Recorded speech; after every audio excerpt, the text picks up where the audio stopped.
la tuberculose en Côte d'Ivoire et nous aurons avec nous pour aborder différents points, le point de situation sur la tuberculose en Côte d'Ivoire, le docteur Kouakou, qui est directeur coordonnateur du programme national de lutte contre la tuberculose. Docteur Kouakou, bonjour, et merci encore de nous avoir rejoints. Nous aurons également Alain Sonyoko, qui est le chef de projet du programme Santé Entreprise Afrique en Côte d'Ivoire, qui nous fera un retour d'expérience sur la dernière caravane santé organisée à l'occasion de la Journée mondiale de lutte contre la tuberculose du 22 au 27 mars dernier. Avec nous également Florence Herbe du Fonds mondial, qui va présenter l'initiative Mettre fin à la tuberculose sur les lieux de travail. L'acronyme anglais, c'est EWTB pour Ending Workplace TB. Donc, Florence, bonjour aussi également, et merci de nous rejoindre pour présenter cette initiative et les opportunités d'engagement pour les entreprises dans la lutte contre la tuberculose. Nous aurons deux intervenants donc un autre intervenant qui devrait nous rejoindre, j'espère qu'il ne va pas tarder, c'est Souleymane Soro, qui est alors il a deux titres, il est président du réseau ivoirien des gestionnaires de ressources humaines, c'est le RIGRH. Donc Souleymane va nous rejoindre pour nous faire un point sur les activités. Voilà, mais le voilà, il est là. Bonjour Souleymane, il vient tout juste de nous rejoindre sur les activités du RIGRH, l'engagement, la place de la santé dans l'engagement sociétal des entreprises et puis tout ce que fait le RIGRH en matière de mobilisation des entreprises de manière générale dans la santé et surtout dans le contexte de crise sanitaire que l'on connaît maintenant depuis plus d'un an. Et enfin, j'ai invité deux personnes qui sont plutôt des représentants de solutions. Il y a Maurice Lubetsky qui vient d'Epilab, qui a une solution actuellement en développement sur le dépistage de la tuberculose active pour avoir une solution qui permette de faire un dépistage pratiquement point of care et avec un résultat qui soit assez rapide. Et puis l'autre volet très important de cette lutte contre la tuberculose, qui est la tuberculose latente, dont on parlera avec Amadou Gueye de Qiagen, qui est un de nos partenaires stratégiques majeurs dans le domaine de la tuberculose. Alors, en quelques mots, et avant de passer la parole au docteur Kouakou, je voudrais dire et surtout rappeler que la tuberculose reste, même dans le contexte Covid, une des premières causes de mortalité par maladie infectieuse. Pour vous donner juste quelques chiffres, dans le monde, la tuberculose, globalement, c'est 1,5 million de personnes touchées par an. On en dépiste seulement une personne sur 3 seulement des cas de tuberculose, on estime, est seulement détectée. Quand on regarde la situation en Afrique, la tuberculose fait aujourd'hui plus de 500 000 décès en Afrique. Donc, par an, 500 000 sur le continent, si on compare au Covid aujourd'hui qui fait un peu plus de 100 000. Donc, on n'est pas dans une concurrence entre les maladies, mais c'est pour dire que la tuberculose reste un problème majeur de santé publique et qu'on aurait tort d'oublier à cause du Covid que la tuberculose est toujours un problème de santé publique pour l'ensemble des pays et pour les entreprises. Je disais donc 50%, pourquoi les entreprises sont concernées, parce que la moitié des cas d'infection par tuberculose ont lieu sur le lieu de travail. Donc les entreprises devraient être en première ligne dans la lutte contre la tuberculose et on verra d'ailleurs ensemble les différentes actions qui sont menées. Alors bien évidemment, dans le contexte Covid, on se pose la question de savoir aujourd'hui comment la pandémie impacte-t-elle les activités de lutte contre la tuberculose dans les pays. Et c'est bien sur ce premier point de situation que nous allons démarrer avec le docteur Kouakou, que je remercie encore. Donc, il y a une présentation qu'on va partager avec lui pendant 10 minutes. Donc, je demanderai à l'ensemble des intervenants de tenir le timing parce qu'on va avoir un challenge aujourd'hui avec le temps. Et surtout, je tiens à remercier tous ceux qui se sont connectés. Je sais qu'on a eu énormément d'inscrits, près d'une cinquantaine.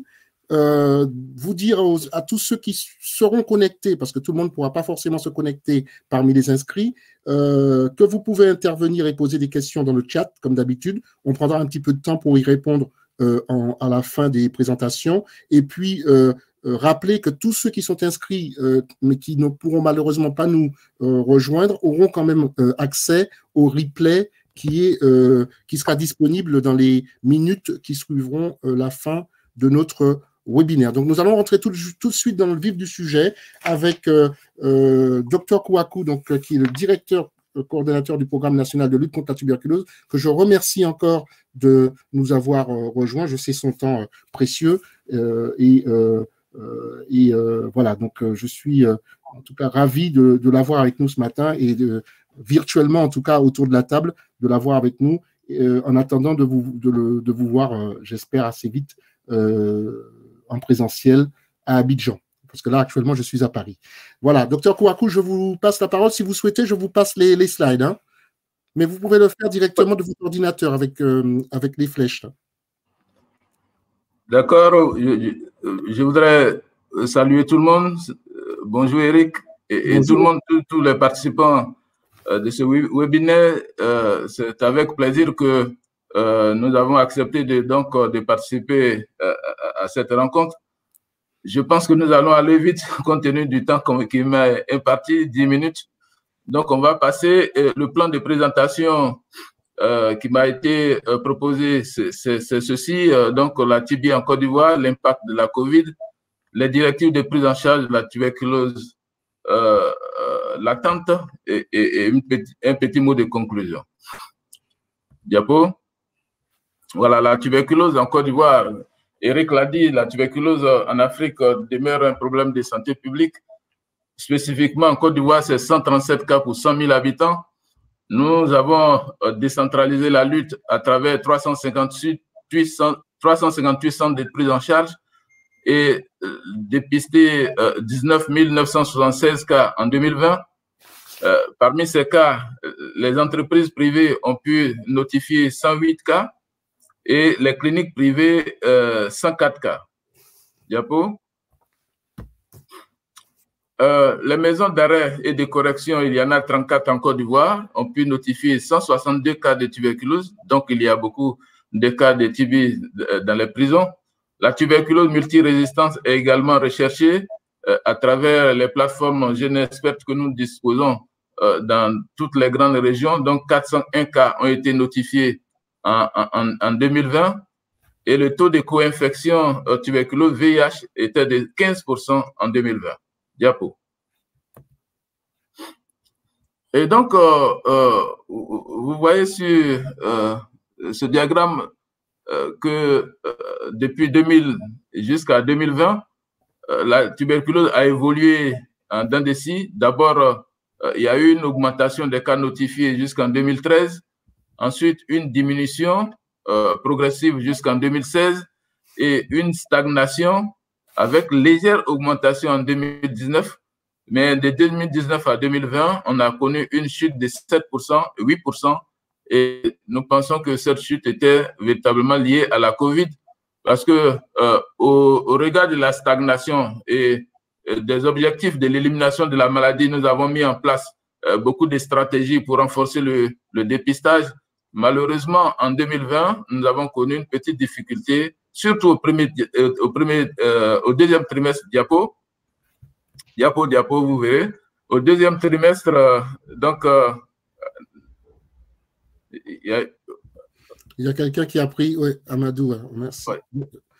Attendez, il y a eu un petit problème de, voilà, il ne faut pas tout faire.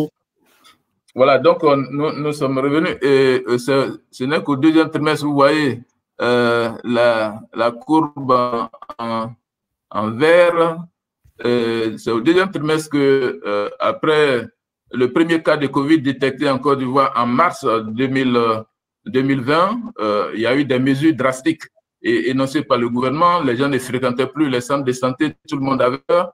Et donc, au deuxième trimestre, nous avons connu une baisse véritable de la notification que nous avons essayé de rattraper par des plans de contingence dans les trimestres qui ont suivi. Et malheureusement, nous n'avons pas atteint le nombre de cas notifiés de 2020, mais nous avons quand même rapproché. Je pense qu'en 2021, nous allons retomber sur nos pieds. Diapo.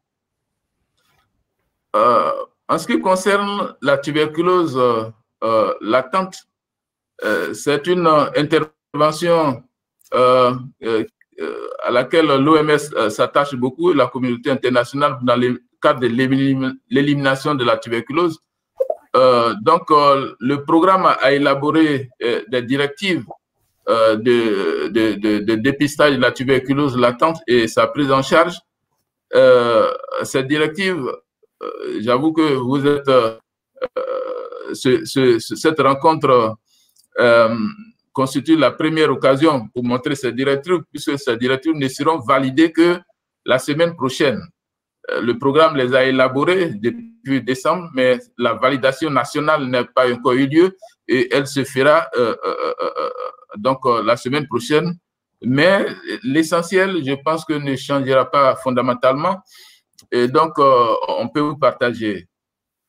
Les populations à risque qui sont concernées donc, par la prise en charge de la tuberculose latente sont les sujets VIH qui ont un risque élevé de 30% au cours de leur vie de développer une tuberculose active.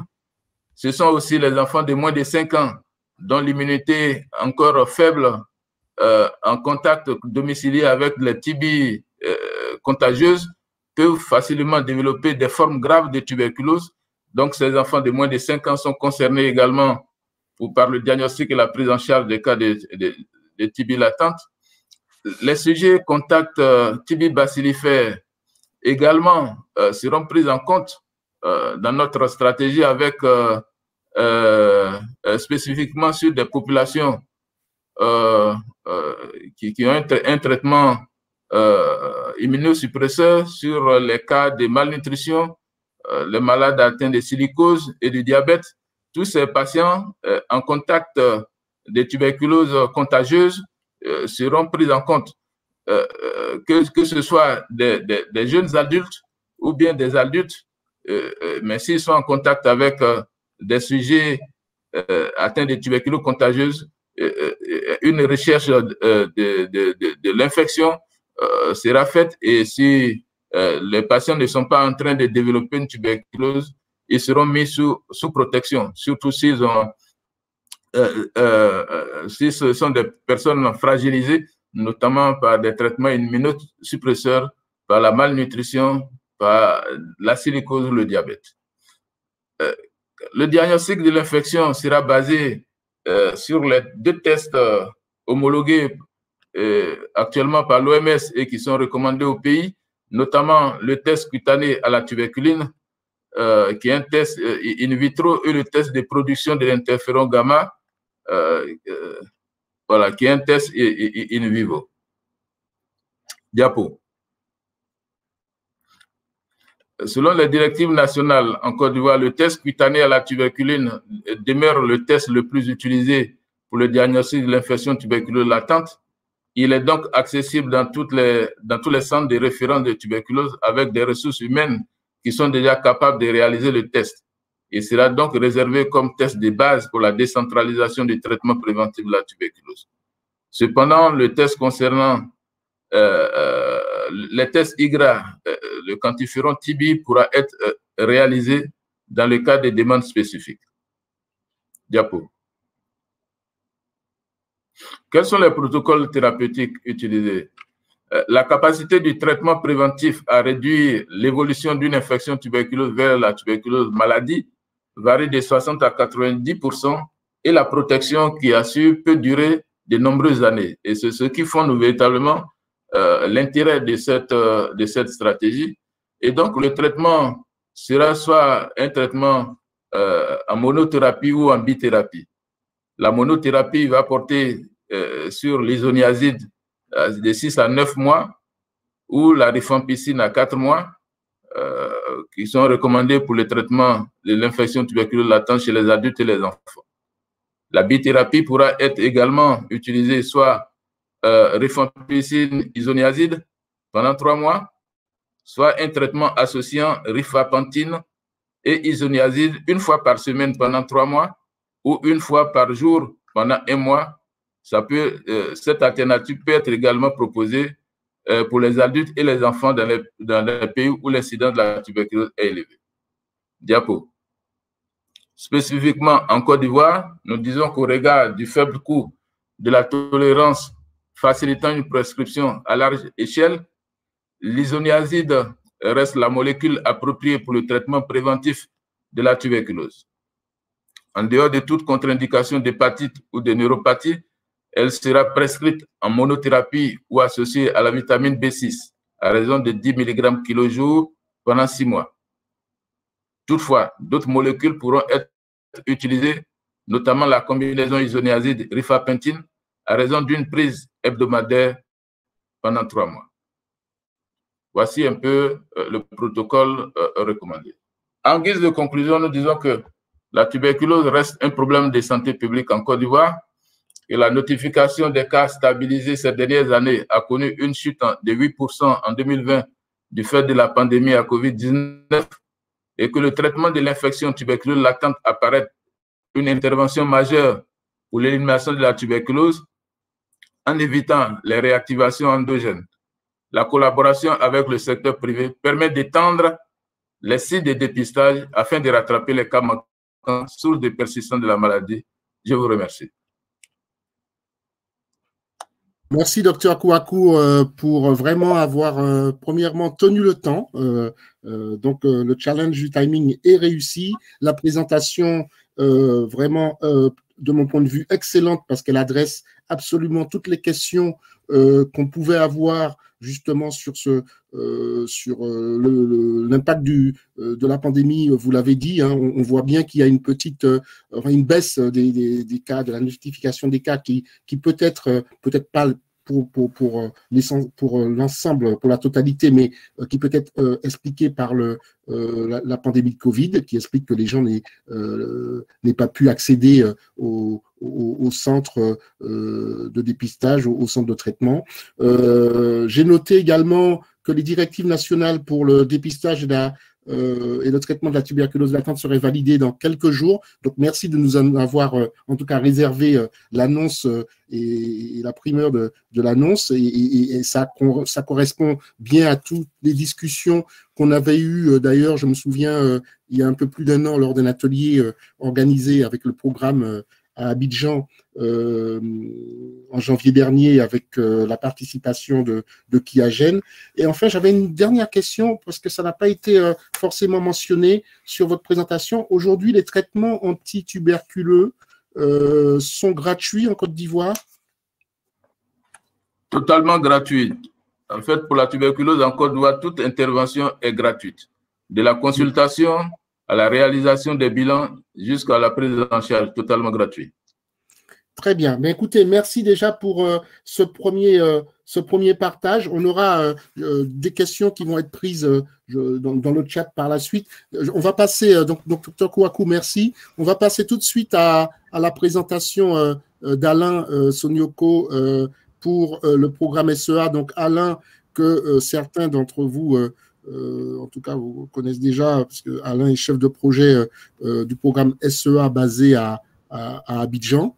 Il va nous faire un retour sur donc la caravane santé qui a été organisée du 22 au 27 mars dernier à l'occasion de la journée mondiale, où justement il y a eu un focus sur la tuberculose, le dépistage de la tuberculose latente dans le cadre d'un partenariat avec Kiagen, Serba, l'Institut Pasteur pour la partie labo. Donc Alain, à toi, pareil, hein, même contrainte hein, pour de temps, mais je pense que tu vas tenir. Voilà. Merci. Bonjour à tous. Je suis donc Alain Sonioko, le chef du projet Santé Entreprise Afrique en Côte d'Ivoire.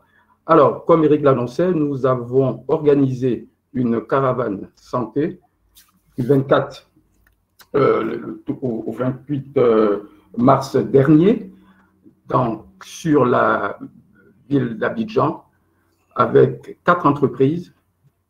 Zamacom, donc située dans la zone industrielle de Vridi, tout comme Petro SEA Logistique, La Sotra à Koumassi, au dépôt numéro 5, et CEMOA en zone industrielle de Yopougon. Donc, avec une approche multimaladie, surtout avec un focus tuberculose latente. L'objectif est d'accueillir et de sensibiliser 1250 personnes, de réaliser autant de dépistages multimaladies et d'orienter 100% des personnes dépistées positives vers une prise en charge médicale. Le réalisé donne donc 968 personnes accueillies, 948 dépistées et 100% des dépistés positifs ou à risque orientés. Alors, l'équipe qui intervenait était composée, bien entendu, de spécialistes, en l'occurrence des infirmiers, des conseillers communautaires qui sont préposés donc à tout ce qui est maladie transmissible. On avait aussi un médecin coordonnateur, ce qui est tout à fait normal, coordinateur, pardon, un chargé de suivi et d'évaluation, du personnel, donc des chargés, comme on dit, comme on les appelle, des chargés de remontée comment ça s'appelle, de données donc par tablette, le matériel médical classique, les thermomètres, tensiomètre, glucomètre, toise, balance, ruban-mètre, des gants, des masques, bien entendu, des kits de dépistage. On avait donc comme logistique nos 5 chapiteaux, des tables, des chaises, des affiches, des banderoles, la logistique SUR. Et nous avions le moyen de laboratoire pour la tuberculose latente, l'Institut Pasteur et Cerba Healthcare. Pour la collecte des données, nous avions mis sur place donc une interface Scilab dont je vais vous parler au cours de ma présentation. Slide. Tu peux passer directement avec les flèches, Alain, tu as la main. Je peux, j'ai la main. Ok, c'est parfait.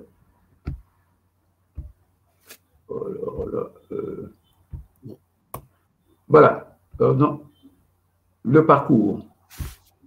Donc, nous avions donc un parcours donc, en 4 étapes, avec donc la première étape qui était l'étape de la prise de constante, avec surtout les données qui étaient récupérées donc, sur tablette par l'application donc Scilab. La deuxième étape, c'est la sensibilisation à travers la réalisation de 3 tests de calcul de risque, le Covid risque, le FIN risque pour le diabète, le TB test risque, pardon. Ce sont des questionnaires qui nous permettent d'évaluer le risque que les participants ont de pouvoir contacter donc ces maladies. Et ensuite, quand on a tous ces résultats, ils passent donc à l'étape 3, qui est l'étape du dépistage, avec la prise de tension d'abord, et puis tous les dépistages au programme, à savoir le VIH, les hépatites B et C, la glycémie, l'anémie pour les femmes en âge de procréer, et puis aussi donc le test donc, de tuberculose latente. J'ai perdu la main. Voilà, OK.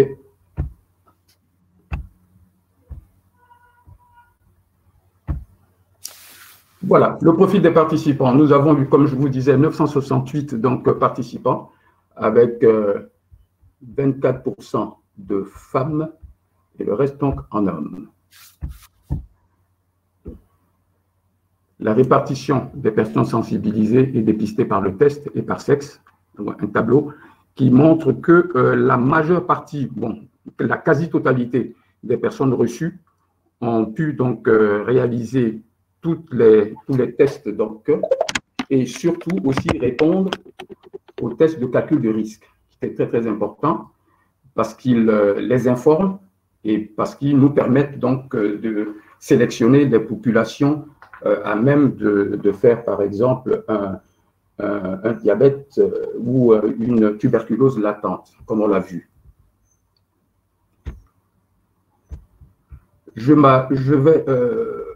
ne vous présenterai pas les autres résultats du dépistage, parce qu'on n'a pas le temps, je vais plutôt m'attarder sur celui de la tuberculose latente, puisque c'était le focus de notre caravane santé. Sur les 303 dépistages de tuberculose réalisés, 48 se sont révélés positifs et 47 négatifs, 3 indéterminés.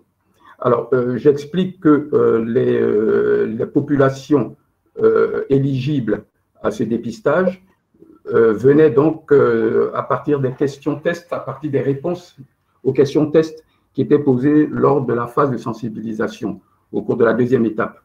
Et nous prenions parmi ces personnes, nous avions un quota de 20 personnes à emmener, donc il fallait amener les échantillons à l'Institut Pasteur. Donc, on avait 20 personnes par jour, ce qui nous a fait donc les 103 dépistages au total. Mais il y en a plusieurs autres qui ont été évalués avec un risque assez élevé.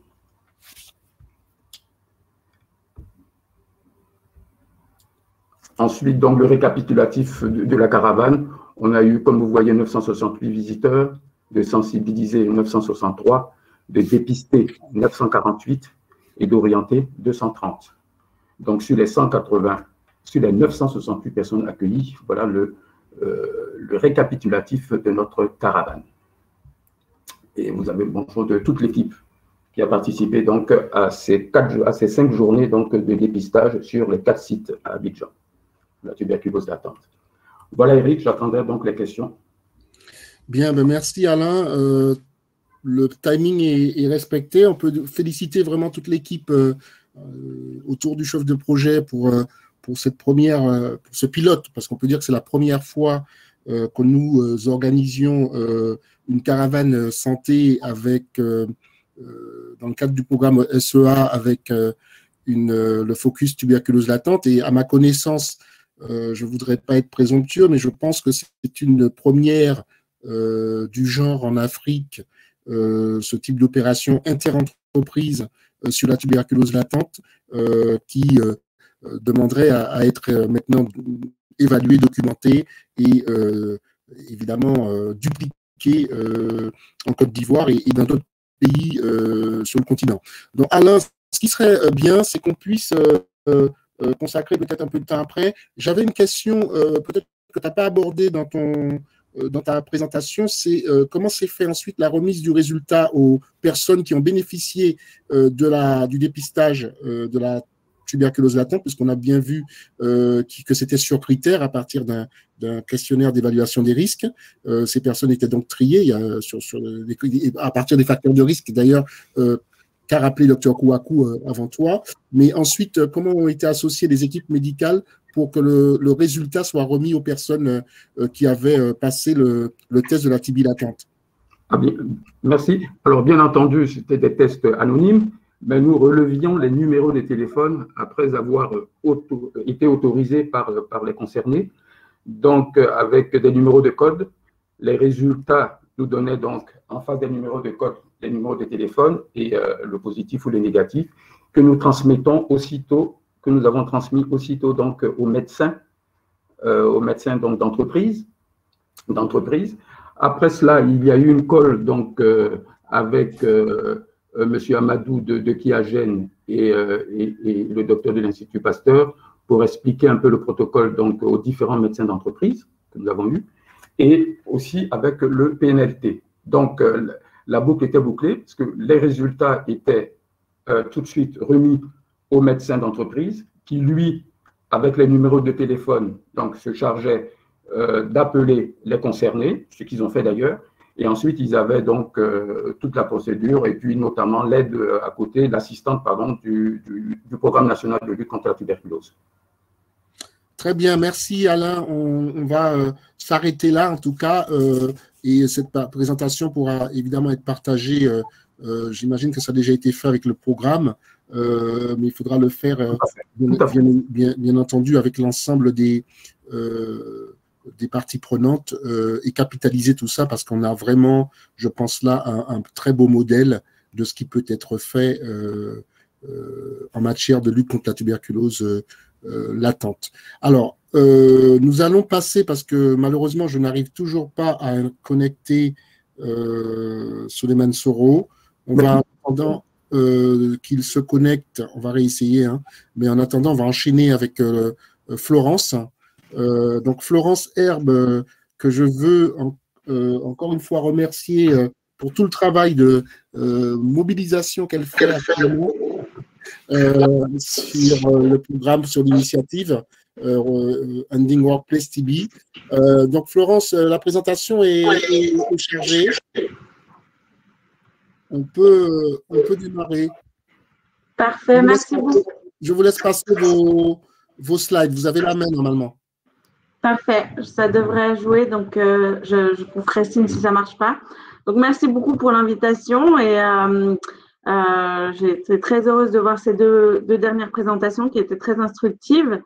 Donc, moi, je vais vous présenter l'initiative Éliminer la tuberculose sur le lieu de travail. Donc, je m'appelle Florence Herbe et je suis associate spécialiste dans le département de l'engagement privé avec le Fonds mondial. Alors, j'ai perdu la… Voilà.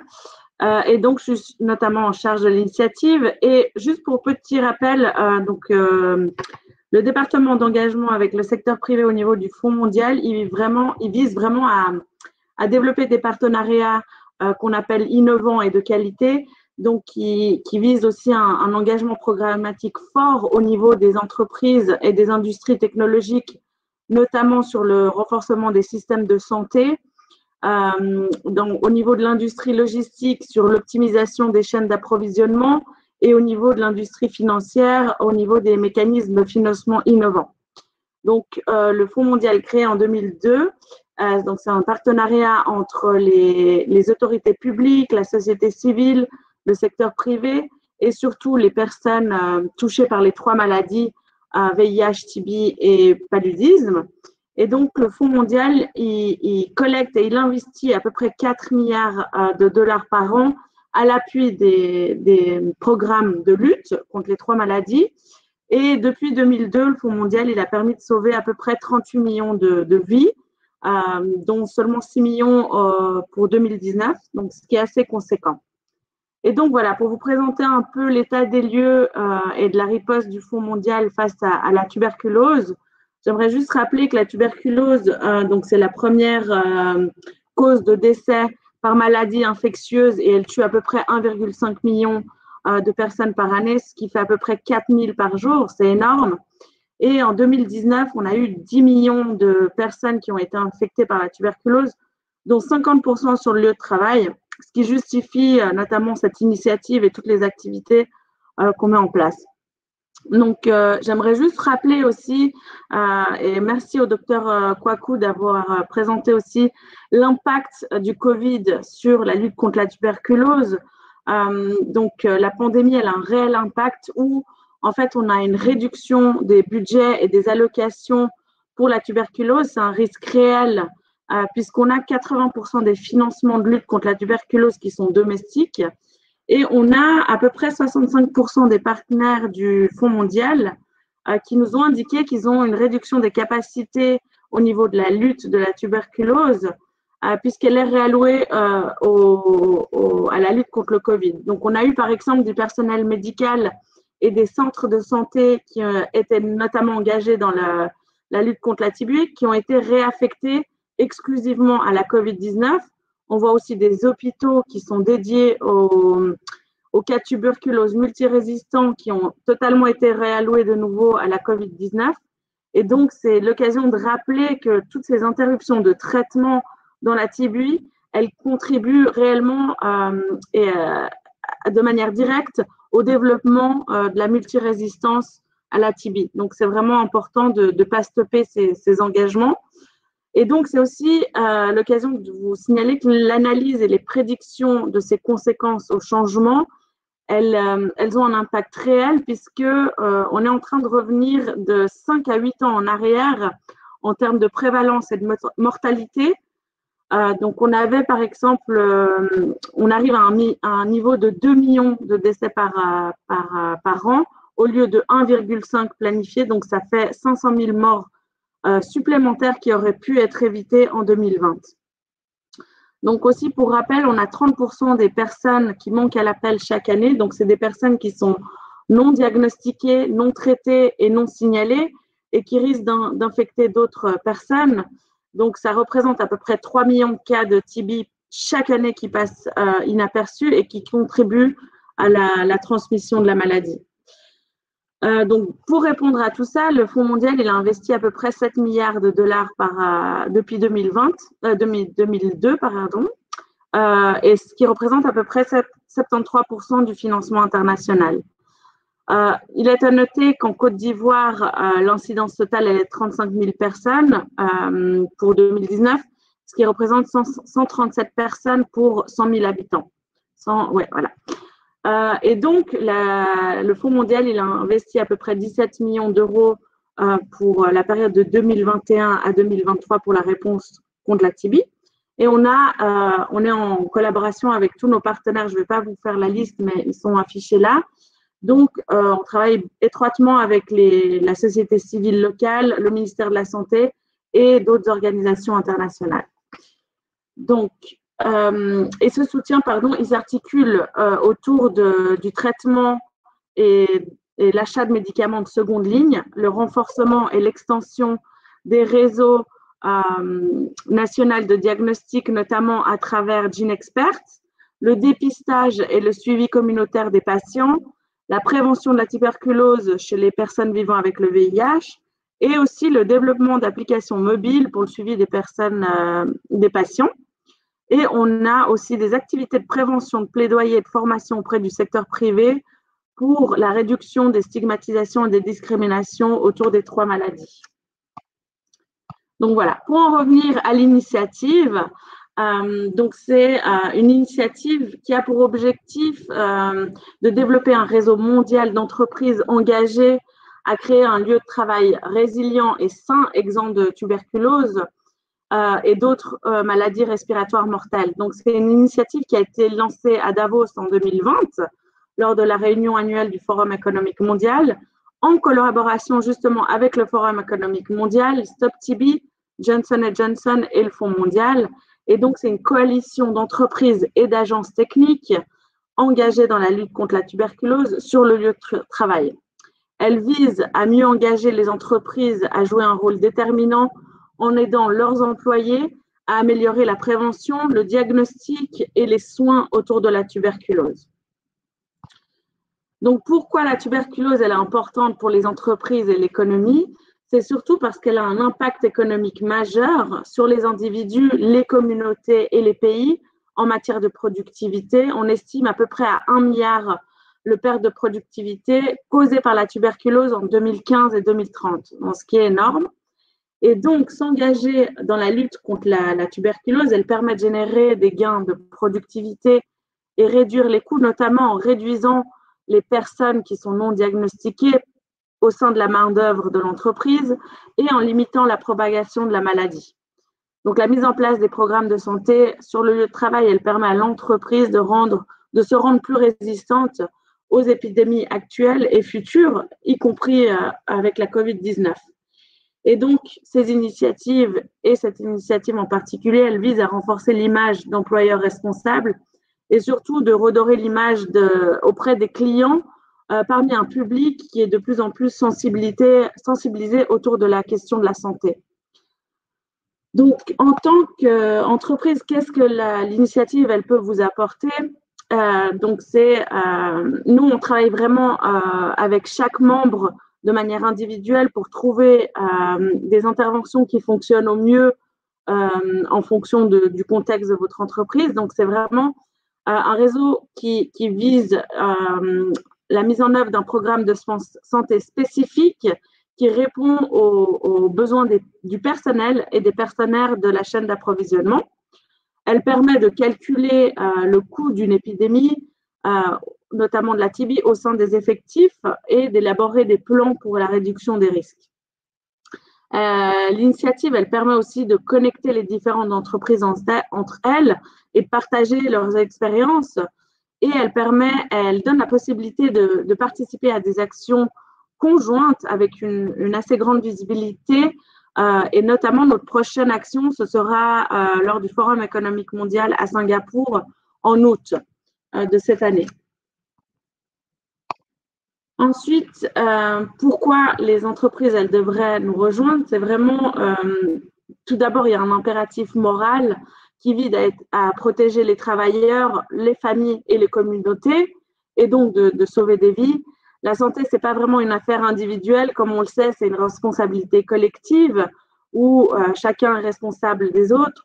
Et la lutte contre la TB, elle permet aussi d'améliorer les affaires dans le sens où elle elle contribue à réduire l'absentéisme et de lutter aussi contre le présentéisme en supprimant certains des coûts directs et indirects de la mauvaise santé sur le lieu de travail. Et tout ça, surtout quand on sait que la majorité des personnes touchées sont en âge de travailler. Donc, il s'agit surtout de protéger votre personnel et communauté du principal tueur infectieux et contre la propagation d'autres maladies respiratoires mortelles. Donc ici, je vous présente la liste des participants à notre initiative.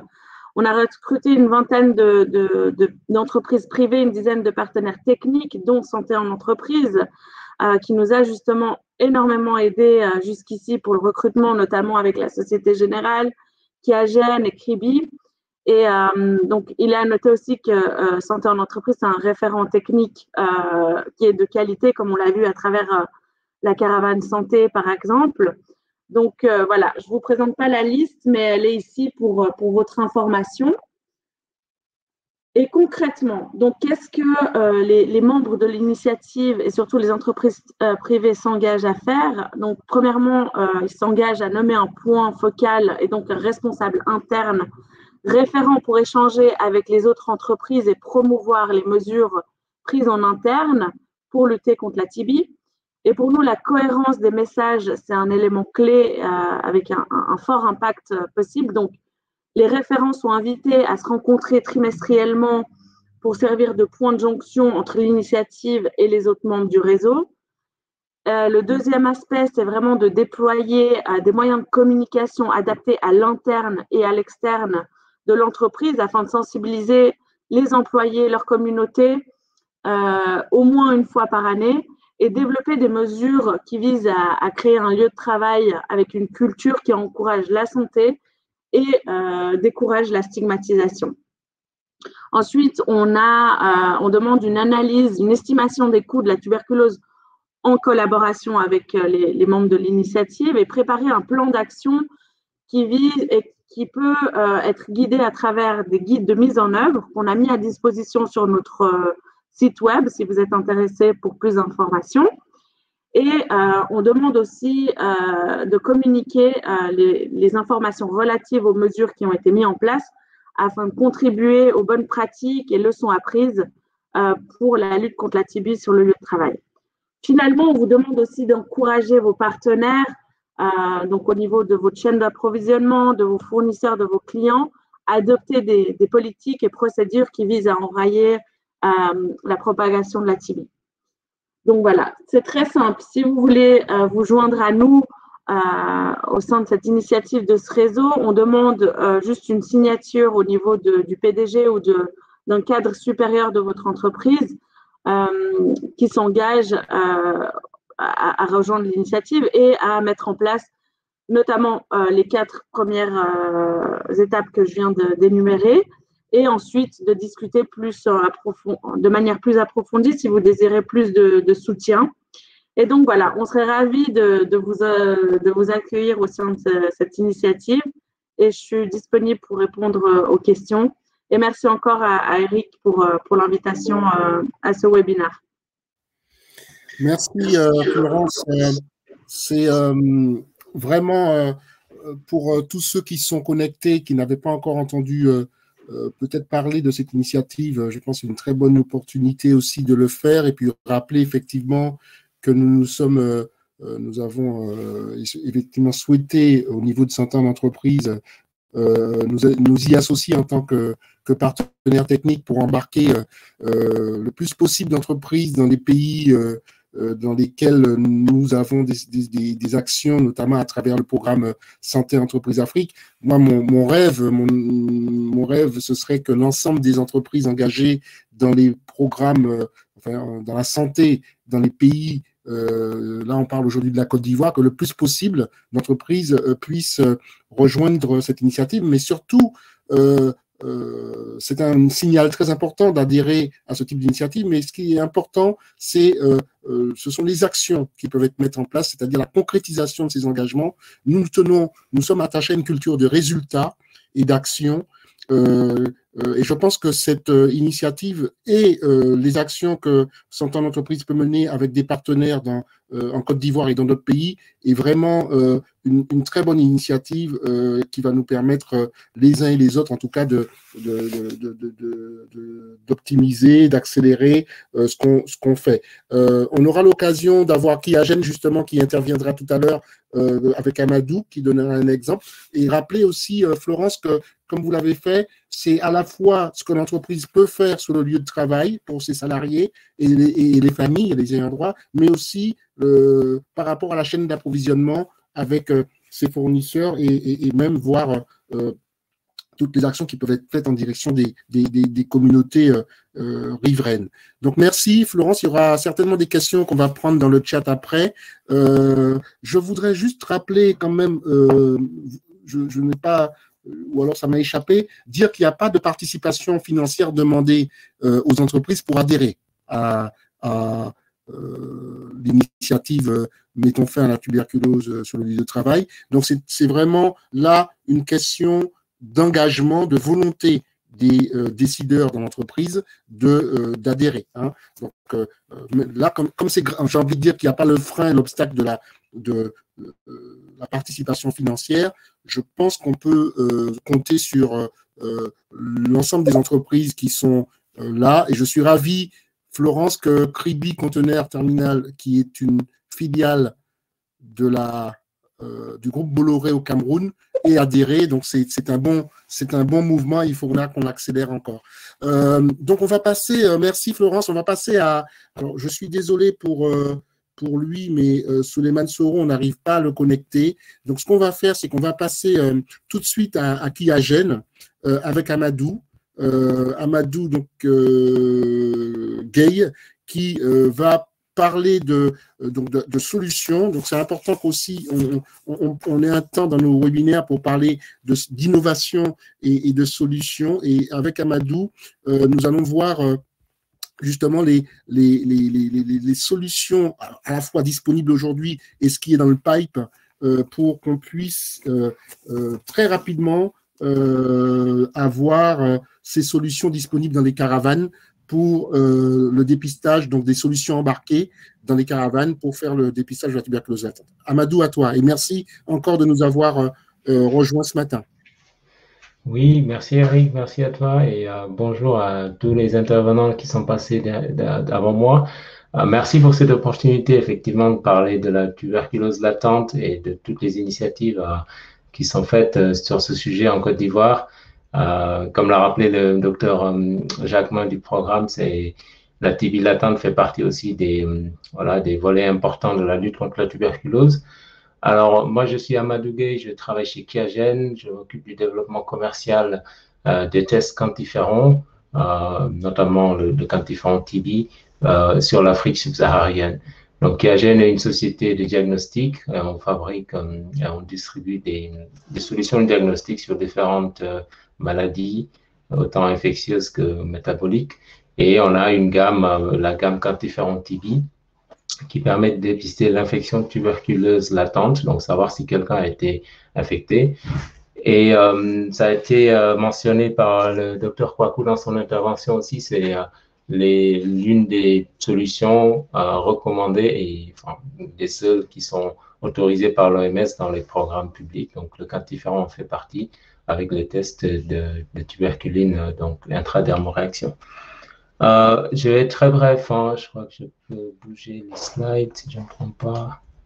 Amadou, tu as 3 minutes pour ton pitch, donc il faut vraiment que tu... Ouais. Alors, je laisse passer la slide alors. OK. Donc, les tests quantiférons, c'est vraiment des tests de dépistage sanguin, donc, où on mesure l'interféron gamma. Donc, c'est un peu le même principe que la tuberculine, mais ici, c'est fait vraiment de façon objective avec un résultat mesuré et quantifiable. Donc, on a déjà une solution qui a été utilisée il y a quelques jours dans la caravane de dépistage avec l'équipe d'Eric. Et on est en train d'innover avec le test Kia-Rich quantiféron, qui est basé sur le même principe, c'est toujours de l'interféron gamma. Mais ici, on simplifie la partie laboratoire, c'est-à-dire qu'on n'est plus en train de tester en laboratoire. Le test se fait de façon déportée. On a une solution portable, vraiment adaptée au terrain. et c'est ce que vous voyez là, les 4 étapes en bas de l'écran. Donc, c'est un prélèvement de sang. Il y a une incubation pour stimuler le système immunitaire à répondre. Et après, on fait un test en 20 minutes qui permet en fait de récupérer le résultat. Donc, un résultat positif ou un résultat négatif pour dire que la personne a été infectée par la tuberculose. Et les personnes qui ont effectivement un risque de réactivation de la tuberculose et qui ont un résultat positif quantifiant vont recevoir un traitement préventif, comme le signalait le Dr Kwaku du PNLT. Donc, pour dire que c'est vraiment simplifié, et là, ce serait très adapté aussi au contexte du dépistage en entreprise, parce que là, on a le test qui peut se faire au sein même de l'entreprise, avec très peu de matériel et très peu de formation. On n'a pas besoin d'un laboratoire entier. C'est ça, donc le volet innovation, et on est partenaire avec Santé en entreprise depuis maintenant 2 ans. On travaille à la fois sur le Côte d'Ivoire, et l'idée, c'est d'intégrer nos solutions dans les programmes de dépistage multimaladie.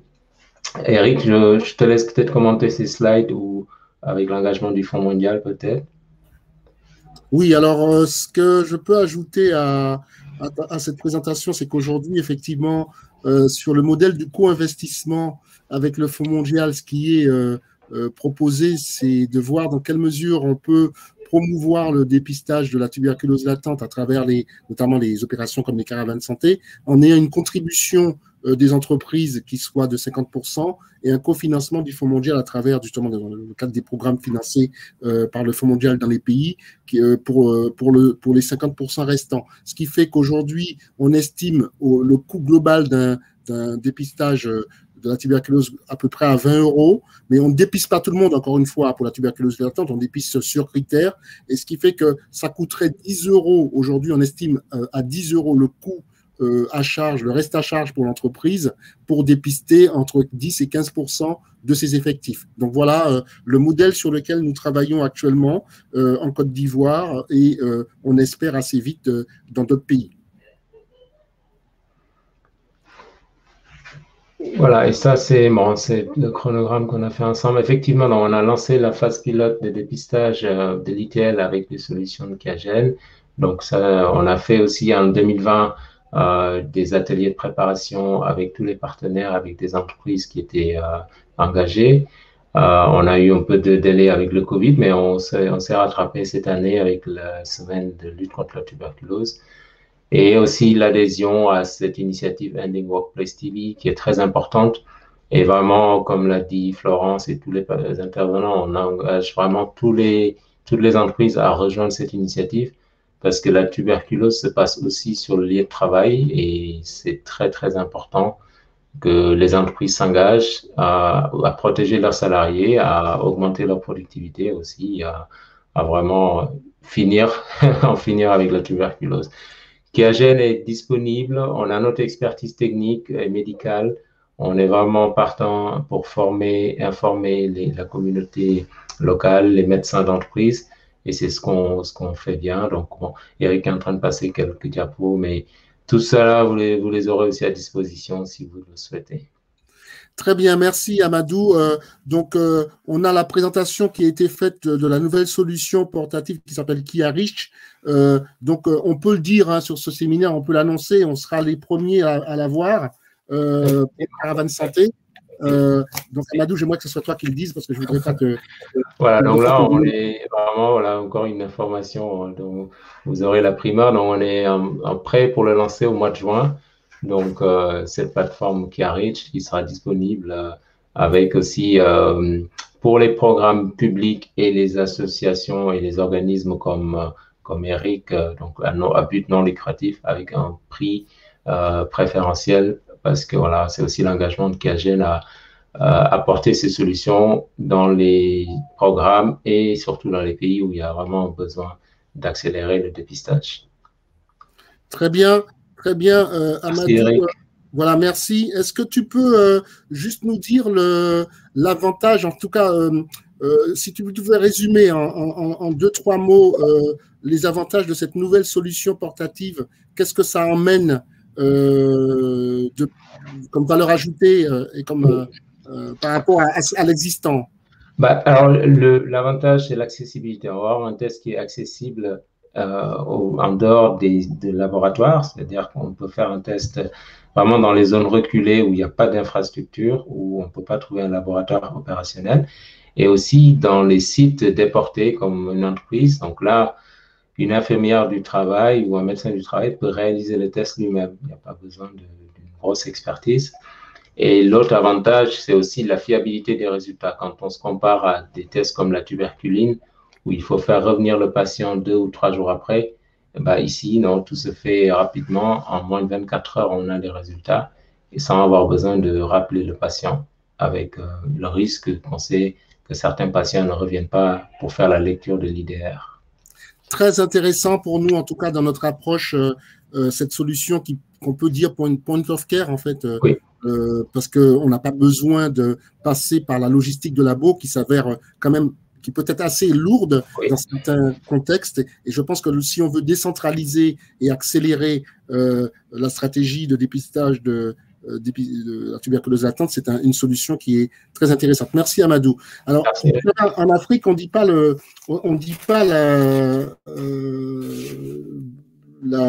partie visible de l'iceberg, on parle de l'hippopotame.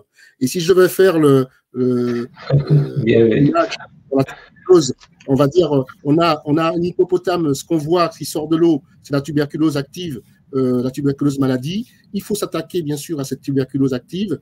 Il faut la dépister, la traiter tôt.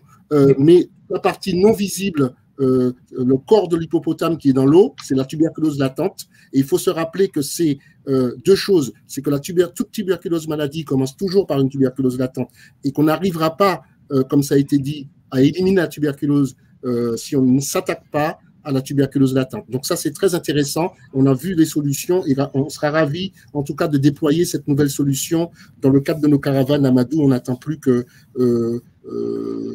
maintenant le go, mais on aura tout un cycle de formation des professionnels de santé et des médecins là-dessus dans les mois qui viennent. Donc, merci à toi. Je vais passer la parole rapidement pour un pitch aussi sur la partie TB active à quelqu'un que j'ai eu l'occasion de rencontrer virtuellement pour l'instant, qui est Maurice Lubetzky d'Epilab, qui travaille, ingénieur brillant basé à Paris avec son équipe, qui travaille sur une solution de dépistage portable de la tuberculose active, donc complémentaire de ce qu'on a vu avant. Donc, pareil, pitch Maurice de 3 minutes. Et vous avez la main normalement pour passer vos slides. Merci encore de nous avoir rejoints. Bonjour à tous. Déjà, Eric, un grand merci pour cette intro et un grand merci à tous les intervenants. C'était très intéressant. Donc, nous, on s'appelle Epilab. On développe un test portable, simple et rapide de la tuberculose. Ce que vous devez savoir, c'est qu'on a une équipe de R&D qui est basée à Paris, entre les hôpitaux de Paris, l'INSERM, l'INRAE et l'Université de Bourgogne. On est basé à l'école polytechnique et on s'est donné l'ambition de compléter l'offre de tests de dépistage, de tests de diagnostic de la tuberculose avec un test de dépistage qui puisse être peut-être aussi intégré dans une caravane comme celle d'Eric et qui soit faisable par à peu près n'importe qui et n'importe quelle qualification. Donc, excusez-moi, juste Eric, pour passer les slides. Ah, merci beaucoup. Donc, ce que je voulais vous présenter aujourd'hui en guise d'intro, c'est qu'en fait, on travaille sur un procédé scientifique qui permet, à partir d'un échantillon d'expectoration, de dépister si oui ou non il y a présence de tuberculose au sein de l'échantillon du patient. Comment ça se passe? Ça se passe en 3 étapes, si vous voulez. On récolte un échantillon d'expectoration, vous le voyez en étape 1, dans un tube Falcon, dans un contenant. Ce contenant est intégré dans la capsule bleue que vous voyez au milieu de ces slides. Aujourd'hui, il y a déjà 3 prototypes qui ont été réalisés sur cette capsule. Au sein de cette capsule, si vous voulez, on presse sur un bouton et il y a un procédé scientifique qui se produit. Il y a une goutte de l'échantillon au terme de l'incubation de 2 heures qu'on vient déposer sur une bandelette électrochimique et qui est ensuite mise sur un lecteur électrochimique en fin de cycle. Et ensuite, de manière complètement instantanée, on détecte si oui ou non il y a présence de tuberculose. Ce qui est intéressant avec cette solution, c'est que l'ensemble des réactifs que nous utilisons sont complètement stables à 50 degrés pendant 3 heures. Donc on peut complètement être, je dirais, porté par la caravane, intégré et être réalisé à peu près n'importe quand, par n'importe qui. Le procédé scientifique que vous voyez au milieu, il est breveté aux États-Unis et en Europe. Eric, dernière slide. Voilà. Alors, je veux juste vous parler de notre offre, un peu comment est-ce que on a réfléchi. Donc, en fait, nous, on propose un kit de dépistage de 1000 tests à 5000 $, donc c'est-à-dire 5 $ le test, qui est portable, simple et rapide, et qui répond au cahier des charges émis par l'OMS il y a 6 ans, qui portait sur cette histoire de test de triage, qui était un test qui devait permettre de dépister à bas coût les patients. Donc voilà, donc aujourd'hui, ce qu'on propose, c'est 1000 consommables que vous voyez à gauche et un lecteur qui serait réutilisable. Aujourd'hui, on est en train de clôturer des études précliniques à l'hôpital Bichat sur une cohorte de 100 patients. On va compléter cette étude clinique avec une plus grosse cohorte donnée par Find. Et en fait, on espère d'ici fin 2021 avoir un produit opérationnel en laboratoire. Et début 2022, lancer nos tests pour essai sur le terrain. Et on espère que ça sera avec Eric que nous lancerons ces premiers tests. Voilà. Donc, un grand merci de m'avoir écouté. Et je reste évidemment à votre disposition si vous voulez creuser un petit peu plus le sujet avec moi. Il n'y a pas de souci. Merci Maurice. En tout cas, on voit toute la promesse de cette solution et je pense que on va continuer à se suivre, à rester en contact, bien évidemment. Je pense que ce serait intéressant qu'on puisse vous mettre en contact avec les programmes nationaux des pays dans lesquels nous travaillons, nous intervenons aussi, pour que vous puissiez présenter cette solution qui pour nous est vraiment, surtout s'il y a derrière les accords, enfin les avis favorables de l'OMS, parce que cette solution, de mon point de vue, peut aussi permettre de trouver les cas manquants, comme on dit, d'aller au-devant des gens avec une solution. Ce qu'on n'a pas vu dans la présentation, c'est le temps, le délai de réaction du test. Il faut compter combien? 2 heures. 2 heures. D'accord. 2 heures pour faire tout le test. Ok, superbe. Ben voilà, donc voilà un bel échantillon de pitch. D'ailleurs, dans les prochains webinaires, nous allons à chaque fois réserver des pitchs de 3-4 minutes à des solutions innovantes. Donc, merci à tous les deux et on voit bien la complémentarité, encore une fois, qu'il y a entre une solution pour la TB, dépister la tuberculose active et voir s'il y a du BK dans le crachat avec la solution des PILAB, et puis la solution qu'on a vue avec Thiagène tout à l'heure, qui elle s'attaque au dépistage de la tuberculose latente. Donc c'est les deux bras, hein, c'est les deux parties de l'hippopotame qu'on a vues tout à l'heure et qui sont complètement qu'il faut prendre de manière globale. Donc, merci Maurice. Je vois que Souleymane est avec nous, il nous a rejoint. Souleymane, ça a été difficile aujourd'hui. Je n'ai pas la présentation. Est-ce qu'il était possible de parler sans présentation pendant un peu moins de 10 minutes du coup, parce qu'on a dépassé un peu le temps? Oui, Eric, bonjour à tous. Bonjour. Effectivement, j'ai eu de gros soucis de connexion, mais je vous ai suivi. Hein. D'accord. Je voulais rassurer les uns les autres que j'étais là, j'étais connecté, mais j'avais du mal à vous rejoindre sur la scène. Donc, je voulais vraiment vous remercier pour toutes ces présentations. Donc, Dr Kouakou qui a fait une belle présentation de la situation de la tuberculose en Côte d'Ivoire. Ensuite, nous avons eu Alain qui nous a envoyé, qui a fait un retour sur l'expérience que nous avons menée. Donc, tous ces sujets faisaient partie de ma présentation, donc ça me fait l'économie d'un certain nombre de choses. Ce que je vais présenter, je suis Souleymane Soro, donc je suis le DRH de groupe C'est Moi en Côte d'Ivoire, chocolatier. Donc, C'est Moi qui est une entreprise qui est très à cheval sur ces questions de bien-être, de santé au travail et qui, depuis les années 2005, a mis en place un comité de santé, comité VIH, qui est devenu un comité de santé et qui agit énormément sur tout ce qui concerne concours au bien-être des ex-collaborateurs, de leurs familles, de nos prestataires. Donc, c'est pour ça que quand Florence parlait de tous les acteurs de la chaîne de valeur, nos prestataires, nos fournisseurs, parce que nous avons une communauté concernant, nous sommes dans le domaine du cacao, donc avec les planteurs, la communauté productrice de produits, donc qui nous intéresse, et leur bien-être aussi fait partie de nos politiques de santé. Donc, à côté de cela, donc, je suis également le président du réseau ivoirien des gestionnaires des ressources humaines. Alors, c'est une organisation professionnelle qui a été mise en place par le patronat ivoirien depuis les années 2010, qui a été mis en par. Heureusement, je pense que la connexion de Souleymane est très instable, malheureusement. Donc, je vais retenter de le connecter, mais si jamais ça ne passe pas, on va devoir malheureusement en rester là. Alors, ouais, tiens, le revoilà. Alain, je suis là. Hein. Voilà. Je suis là. Okay. Désolé, hein, il y a des coupures là. Donc, très rapidement, donc je disais que le réseau qui a été mis en place par le patronat, donc je suis heureux de tout ce qui a été dit. Donc, Florence, l'initiative est belle.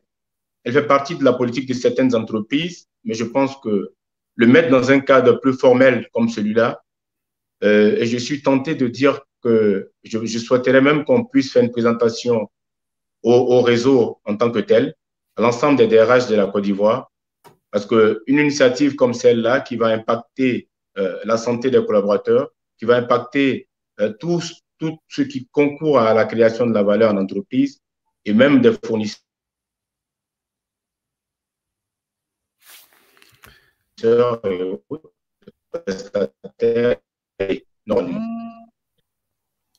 Aïe, aïe, aïe, je crois qu'on a des petits soucis donc, quand même. Alain, oui, ça coupe. Écoute, je pense que le réseau. Donc, dans la minute là, s'il te plaît, parce qu'on a ça, c'est très instable. Et non, mais très rapidement, hein, Alain. Oui. Donc, Eric, je voulais simplement dire que ce que nous souhaitons, c'est créer un cadre avec ton organisation pour pouvoir aider, parce qu'on a un savoir-faire. Vous avez déjà les problématiques que vous mettez en œuvre. Nous sommes une organisation patronale, donc tout, et ça fait partie de notre démarche RSE que nous souhaitons. Voilà.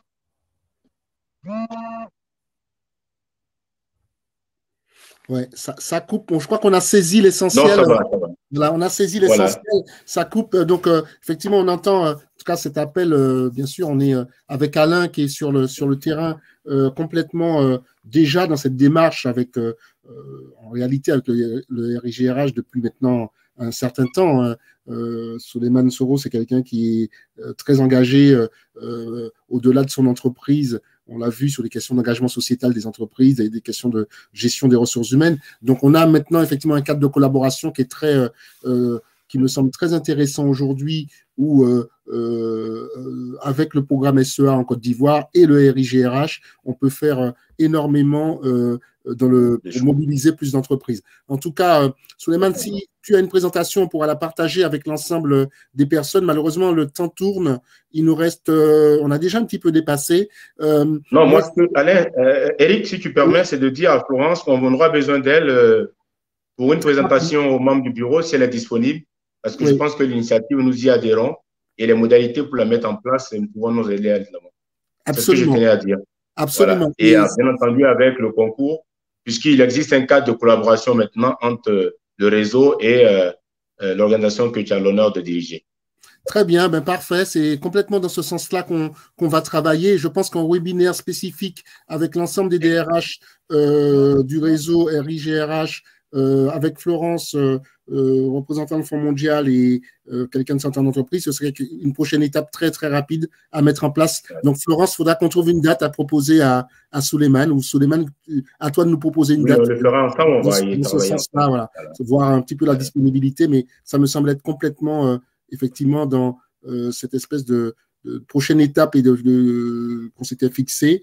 Donc, on est bien aligné. Je voudrais revenir, en tout cas, te remercier encore, Souleymane. Je pense que tu n'as certainement pas pu dire tout ce que tu voulais, mais comme on aura l'occasion très rapidement de se revoir, je voudrais juste revenir sur le chronogramme, sur les prochaines étapes qu'on avait commencé à partager tout à l'heure et qu'on n'a pas terminé, pour dire que effectivement, on a, si vous voyez l'écran, on a un pilote qui est terminé, on va dire, avec la caravane, puisque c'était la première fois vraiment qu'on faisait le dépistage de la tuberculose latente dans le cadre des caravanes.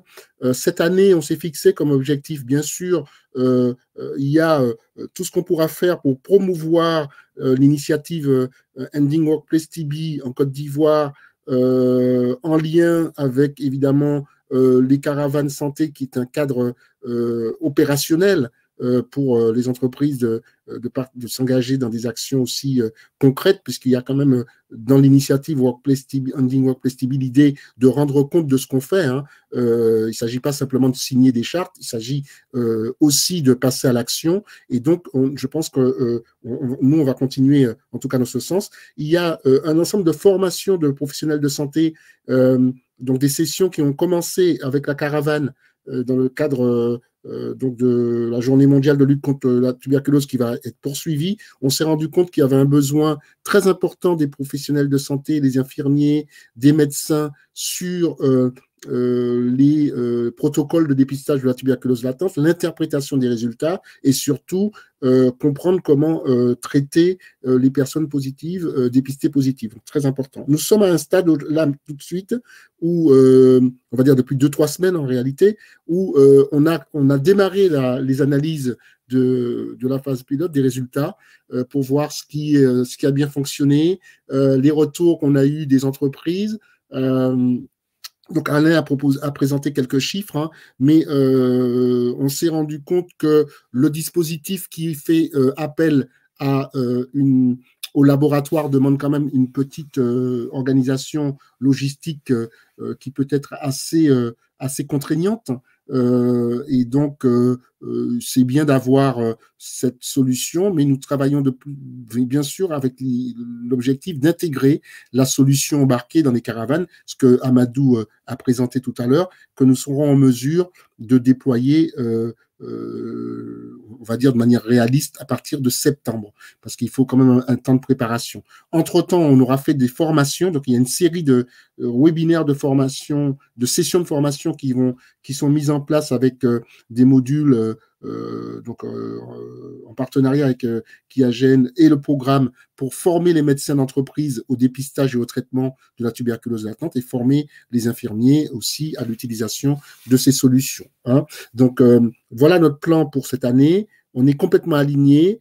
Sur la Côte d'Ivoire, on a les engagements, on a les solutions. Ce qu'on espère maintenant, c'est la participation des entreprises et la participation de certains partenaires pour avoir les moyens, les ressources pour accélérer notre stratégie. Donc, voilà notre feuille de route pour 2021 en ce qui concerne la tuberculose, le dépistage de la tuberculose latente. Et enfin, à partir de 2022, comme l'a mentionné tout à l'heure Amadou, on va commencer à décentralisé en Côte d'Ivoire, parce qu'il n'y a pas qu'Abidjan, il y a aussi d'autres pôles économiques, on parle de San Pedro, enfin voilà, en Côte d'Ivoire, et donc pouvoir être en mesure avec la caravane d'aller un petit peu à l'intérieur, de sortir un petit peu d'Abidjan, ça c'est l'objectif pour 2022, et lancer le programme dans de nouveaux pays, notamment en Guinée, au Sénégal, au Burkina, où nous aurons un temps pour préparer. Nous aurons également en 2022, on l'espère, la solution EpiLab qui sera disponible. Donc j'espère que Maurice, avec ton équipe, vous serez prêt d'ici là pour qu'on puisse embarquer votre solution aussi 2022. Donc voilà notre plan. Le plan est sur la table. Je peux vous assurer qu'on a complètement une farouche volonté de continuer à pousser de l'avant ce sujet, en plus du Covid, parce qu'on n'oublie pas le Covid, mais il ne faut pas que le Covid nous fasse oublier non plus les autres endémies comme la tuberculose qui existent. Voilà, donc voilà pour ce que je voulais dire de notre plan. On a noté quand même un fort intérêt pour l'initiative Ending Workplace TB Florence, donc merci. Vous avez compris qu'il y a des prochaines étapes très rapidement pour présenter l'initiative à toutes les entreprises. Et puis, je vais m'arrêter là pour aujourd'hui, remercier tous les intervenants, tous les participants, qui se sont connectés, et puis voir si on a une ou deux questions dans le chat qui pourraient avoir un d'autres. Est-ce qu'on en a? Voilà, je ne sais pas s'il y a les questions, je ne les vois pas. Mais ce qu'on va faire, c'est qu'on va alors, il y a quelqu'un qui dit, est-il possible d'avoir l'ensemble des diapositives projetées pour des besoins didactiques? Si vous n'y voyez pas d'inconvénient, l'ensemble des présentations seront partagées, hein, d'accord? Sauf si quelqu'un me dit le contraire. Mais c'est bien, oui, c'est bien comme ça qu'on va, on va avancer. En tout cas, donc, écoutez, merci. Florence, un dernier mot, peut-être de conclusion? Oui, un grand merci, Eric. Je pense que c'était très informatif. J'étais très ravie aussi de voir les présentations de Piagen et Ilab, Epilab. Et non, avec plaisir pour organiser quelque chose avec le docteur Soro et au grand plaisir d'être en contact aussi avec tous les participants pour développer peut-être l'initiative au sein des différentes entreprises. Et merci encore, Eric. Voilà, merci à vous tous et merci au docteur Kouakou. Merci à toi, Alain. Et à très bientôt donc, hein, pour de nouveaux échanges et surtout des échanges orientés sur l'engagement et sur la préparation d'actions telles que les caravanes. Donc à très bientôt, bonne fin de journée. Dernier mot. Alain, si tu veux dire un mot, oui. Oui, un dernier mot, c'est pour mon actualité avec la caravane. C'est la caravane Santé Focus Paludisme qui aura lieu du 26 au 30 avril. Voilà.